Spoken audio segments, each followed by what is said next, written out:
पिछले साल अगस्त में बांग्लादेश की प्रधानमंत्री शेख हसीना से सत्ता छीनकर उन्हें देश से बाहर जाने पर मजबूर कर दिया गया था। शेख हसीना सरकार के तख्तापलट के बाद से ही बांग्लादेश में भारत विरोधी गतिविधियों में इजाफा हुआ है। बांग्लादेश के अंतरिम सरकार के मुख्य सलाहकार मोहम्मद यूनुस भी भारत विरोध में कोई न कोई बयान देते रहते हैं। हालांकि अब भारत ने बांग्लादेश को ऐसा झटका दिया है जिससे मोहम्मद यूनुस की टेंशन बढ़ गई है। मीडिया रिपोर्ट्स के मुताबिक भारत ने बांग्लादेश के एक्सपोर्ट कार्गो के लिए ट्रांसशिपमेंट की सुविधा समाप्त कर दी है। इसे लेकर central board of indirect tax and custom यानी कि CBIC की तरफ से नोटिफिकेशन जारी किया गया है। भारतीय विदेश मंत्रालय ने बांग्लादेश को मिल रही सुविधा को खत्म करने का ऐलान करते हुए कहा कि बांग्लादेश को दी गई ट्रांसशिपमेंट सुविधा के कारण पिछले कुछ समय से हमारे हवाई अड्डों और बंदरगाहों पर काफी भीड़भाड़ हो रही थी। लॉजिस्टिक्स में देरी और उच्च लागत के कारण हमारे अपने निर्यात में बाधा आ रही थी और बैकलॉग की स्थिति पैदा हो रही थी।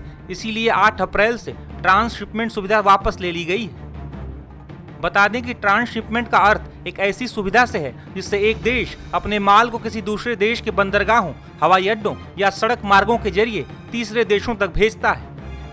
गौरतलब है कि भारत ने बांग्लादेश को यह सुविधा जून 2020 से दे रखी थी। बांग्लादेश अपने सामानों को भारतीय जमीन, बंदरगाहों, हवाई अड्डों के रास्ते अन्य देशों को निर्यात करता था। बांग्लादेश इन रूट का इस्तेमाल कर अपने सामान भूटान, नेपाल और म्यांमार में भेजता था। दरअसल मोहम्मद यूनुस हाल ही में चीन के दौरे पर गए थे, जहां उन्होंने भारत के नॉर्थ ईस्ट राज्यों को लेकर एक बयान दिया था। मोहम्मद यूनुस के इस बयान की भारत में तीखी आलोचना भी हुई थी। बांग्लादेश में अपनी वो यूनुस ने स्टेटमेंट इसलिए दिया कि वो अपनी स्थिति मजबूत करना चाहते हैं बांग्लादेश में, और बांग्लादेश आर्मी को ये बताना चाहते हैं कि देखिए मेरे साथ भी कोई है, मेरे सिर पर भी किसी का हाथ है। इस समय उनकी स्थिति बड़ी डामाडोल है। आर्मी में कूडिटा होने वाला था जिसको कि भारत ने और अमेरिका ने मिलकर रुकवा दिया, और वो कूडिटा में जो प्रेसिडेंट आर्मी चीफ को ओवरथ्रो करना चाहते थे, जो कि शेख हसीना के भतीजे या कोई रिश्तेदार हैं, पर उससे कोई बात बनती नहीं है।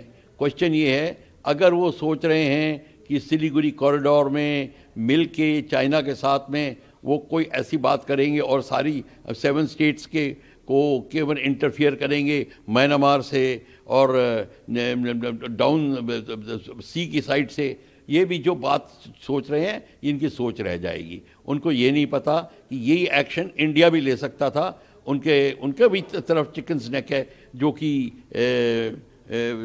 थाईलैंड की तरफ जो एरिया है उस तरफ से भी अगर इंडिया एक्ट करे, इंडिया का बॉर्डर उस साइड में भी है। बांग्लादेश इंडिया से घिरा हुआ है, ये बांग्लादेश भूल रहा है। तो अभी देखते चलिए कि ऊंट किस करवट बैठता है। भारत सरकार कैसे इस पे रिएक्ट लेगी, कैसे एक्शन लेगी? भारत सरकार जिसको कहते हैं उचित एक्शन लेगी। मेरे को उसको एक्शन कोई स्पेल आउट नहीं करना कि डे 1 पे ये करेगी, डे 1 पे ये वो करेगी। वो भारत सरकार की ये महकमे बड़े ही मुस्तैद हैं। पर ये मैं बता दूं कि अब भारत सरकार वो स्थिति में नहीं है और वो काम नहीं करेगी कि कहेगी नहीं हम शांति प्रिय थे इसलिए नहीं किया, और ये कोई ऐसी वैसी बात नहीं होगी। जो भारत के हित में होगी, जो चाणक्य ने कहा हुआ है, एग्जैक्टली वही होगा। और हम किसी से कम नहीं। ये अगर कोई हमारे पे